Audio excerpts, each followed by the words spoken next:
Utility water versus critical water, the final rinse rule.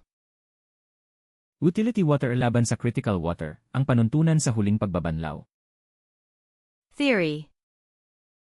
Teorya. The manual strictly divides water quality into two categories based on their application: utility water for flushing and initial washing, and critical water for the final rinse and steam generation.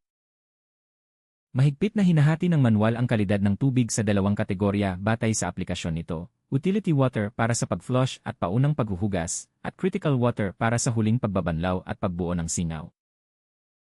Critical water must undergo extensive purification processes like reverse osmosis or deionization. Ang critical water ay dapat sumailalim sa malawakang mga proseso ng pagdadalisay tulad ng reverse osmosis o deionization. Reality. Katotohanan. In actual practice, technicians may observe automated washers running complete cycles using only standard tap water because the facility's aging water filtration infrastructure has failed or is temporarily bypassed to save maintenance costs. Sa aktual na kasanayan, maaaring mapansin ng mga teknisyan ang mga automated washer na nagpapatakbo ng mga kumpletong cycle gamit lamang ang karaniwang tap water dahil nabigo na ang lumang infrastruktura sa pagsasala ng tubig ng pasilidad o pansamantalang na-bypass ito upang makatipid sa mga gasto sa pagpapanatili. Exam strategy. Diskarte sa pagsusulit. Exam questions will attempt to blur the procedural lines between when to use which type of water. Susubukan ng mga tanong sa pagsusulit na labuin ang mga pamamaraang linya sa pagitan ng kung kailan gagamitin ang aling uri ng tubig. Remember the strict sequence. Utility water is strictly for gross soil removal, but the final rinse must always utilize critical water.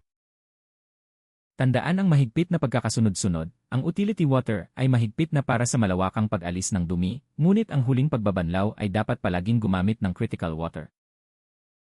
If a multiple-choice option suggests using standard utility water for a final rinse, it is entirely incorrect. Kung iminumungkahi ng isang opsyon na multiple choice ang paggamit ng karaniwang utility water para sa huling pagbabanlaw, ito ay ganap na mali. Core logic. Pangunahing lohika. If utility water is used for the final rinse, minerals such as calcium and magnesium will dry on the instruments, creating microscopic scaling that shields surviving bacteria during the sterilization process and causes joint stiffness in the surgical tools. Kung utility water ang ginamit para sa huling pagbabanlaw, ang mga mineral tulad ng calcium at magnesium ay matutuyo sa mga instrumento. Nalilikha ng microscopic na kaliskis na nagpoprotekta sa mga nabubuhay pang bakterya sa panahon ng proseso ng esterilisasyon at nagdudulot ng paninigas ng mga dugtungan sa mga tuol sa pag-opera. Maglalabas kami ng mas maraming bilingwal na video para matulungan ang mga hindi katutubong nagsasalita ng Ingles na mas maintindihan. Mag-subscribe sa channel para mapabilis ang iyong certification journey. Ipagpatuloy ang pagsisikap.